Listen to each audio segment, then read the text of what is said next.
بسم اللہ الرحمن الرحیم. لاکھوں کروڑوں درود نبی کریم صلی اللہ علیہ وسلم پر اور آپ کی آل پر. میں ہوں ندیم ملک.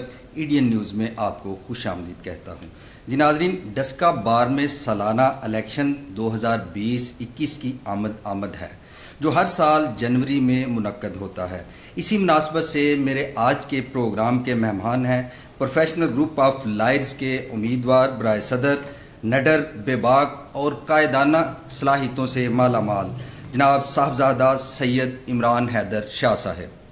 السلام علیکم صاحب. وعلیکم السلام. شاہ جی، پروگرام میں آپ کو خوش آمدید کہتا ہوں. بہت شکریہ جی، آپ کا بھی میں شکر گزار ہوں کہ آپ نے مجھے دعوت دی ہے. جی شاہ صاحب، ہم کیسے کہہ سکتے ہیں کہ آپ وکلاء برادری کا بطور صدر ڈسکا بار بہترین انتخاب ثابت ہوں گے؟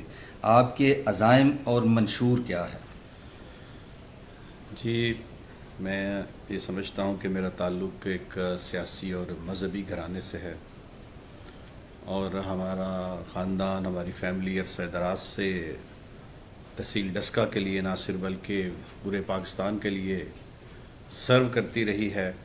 اور انشاءاللہ تعالی میرے گروپ کا انتخاب میرے اسی بیک گراؤنڈ اور ڈسکا بار ایسوسی ایشن میں میرے پروفیشنل ایٹیچیوڈ کو مد نظر رکھ کے کیا گیا ہے.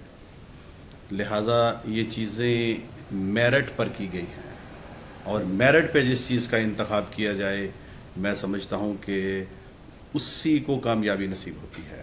اسی میں بار کی فلاح ہوتی ہے، اداروں کی فلاح ہوتی ہے، اور معاشرے کی بہتری، اور آخر میں اسٹیٹ کی، ریاست کی بہتری اسی میں ہوتی ہے کہ اگر میرٹ پہ فیصلے کیے جائیں. جہاں تک آپ نے میرے منشور کی بات کی ہے تو میں نے اپنی پہلی تقریر میں اپنا منشور بڑے واضح انداز میں پیش کر دیا تھا. میرے منشور میں جس کا بنیادی رکن، بنیادی نقطہ وہ یہ ہے، وہ انسٹیٹیوشنلائزیشن کا ہے. اداروں کے درمیان ہم آہنگی، اداروں کے درمیان ایک ہارمونیل انٹریکشن، ایک خوشگوار تعلقات ہونے چاہیے کہ ہر ادارہ اپنی آئینی اور قانونی حد میں رہ کے کام کرے. تو معاشرے میں اصلاح کے لیے، بہتری کے لیے اس سے بہترین آپشن اور کوئی نہیں ہے، اس سے بہتر آپشن اور کوئی نہیں ہے.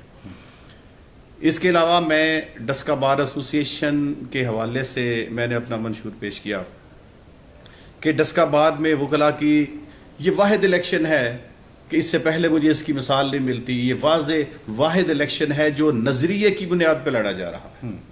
وہ نظریہ انسٹیٹیوشنلائزیشن کا نظریہ ہے، وکلاء کی عزت نفس کی حفاظت کا نظریہ ہے، بار، بینچ، میڈیا، ایڈمنسٹریشن، ریونیو، اداروں کے درمیان کوارڈینیشن کا نظریہ ہے، وکلاء کی عزت نفس کا نظریہ ہے. اور اللہ رب العزت کے فضل و کرم سے میں نے اپنا نظریہ گروپ کی شکل میں وکلاء تک پہنچایا، انڈیویجولی ان سے ملاقاتیں کی، اور ان کو میں الحمدللہ کنونس کرنے میں کامیاب رہا. ٹھیک ہے. اچھا سر، فرمائیے گا کہ سوسائٹی کو سروسز دینے والے شعبہ جات جیسے لائرز، ڈاکٹرز، ٹیچرز، میڈیا کے بارے میں معاشرے کے اندر ایک پرسیپشن کریٹ ہو گیا ہے. رانگ ہے یا رائٹ، اس سے قطعی نظر آپ بار اور سوسائٹی کی بہتر کنیکٹیوٹی کے لیے کیا امیج رکھتے ہیں، کیا ویژن رکھتے ہیں؟ جی دیکھیں، میں نے ابھی عرض کیا کہ ہر ادارے میں اچھے برے لوگ ہو سکتے ہیں. جی جی. لیکن ان اچھے برے لوگوں کی رائے کو اجتماعیت کی شکل نہیں دی جا سکتی. ٹھیک ہے، انڈیویجولی طور پہ اگر کوئی غلط کام کرتا ہے تو میں نے جیسے اپنے منشور میں ابھی انسٹیٹیوشنلائزیشن کا ذکر کیا، اس کو اگر وائڈر پرسیپٹ میں دیکھا جائے، وائڈر سینس میں دیکھا جائے تو اس کا مفہوم یہی نکلتا ہے جو آپ نے سوال کیا ہے کہ اداروں کے درمیان ڈائلاگ، اداروں کے درمیان ہم آہنگی، خوشگوار تعلقات، یہی اداروں کی سربلندی، اداروں کی بہتری کے لیے بنیادی اکائی کی حیثیت رکھتا ہے.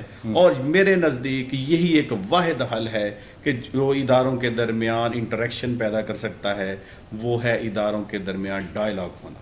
زبردست. کوئی بھی مسئلہ ہو، کسی قسم کا کوئی بھی مسئلہ ہو، وہ ڈائلاگ کے ذریعے، طاقت اس وقت استعمال کی جاتی ہے کہ جب آپ نے کوئی غلط کام کرنا ہو، ورنہ اچھے کام تو آپ کی خوش اخلاقی کے ذریعے سے حل ہو سکتے ہیں. بالکل ٹھیک، بالکل ٹھیک ہے.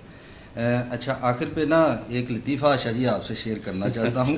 بہت پہلے کہیں پڑھا تھا کہ قرب قیامت کے وقت جب امام مہدی کا ظہور ہوگا تو سب سے آخر پر ان پر جو ایمان لائیں گے وہ وکلاء اور میڈیا والے ہوں گے، صحافی ہوں گے. تو آپ اپنے کولیگز کو اپنے انتخاب کے لیے کیسے کنونس کر رہے ہیں؟ یہ ایک بڑا مشکل کام ہے. جی واقعی یہ ایک بڑا مشکل کام ہے، کیونکہ اب کوئی ادارہ آپ اس کو انفرادی طور پہ نہیں دیکھ سکتے. تمام ادارے ایک دوسرے سے جڑے ہوئے ہیں. وہ ادارہ ایک نیا ادارہ، جیسے پہلے بار کا ادارہ ہے، میڈیا کا، ایڈمنسٹریشن کا ادارہ ہے، اس کے بعد میڈیا کا ایک مضبوط ادارہ وجود میں آیا، لیکن اب ایک اور ادارہ سول سوسائٹی کی شکل میں سامنے آیا ہے. تو وہ تمام اداروں کی ایک انٹریکشن ہے بار کے الیکشن میں.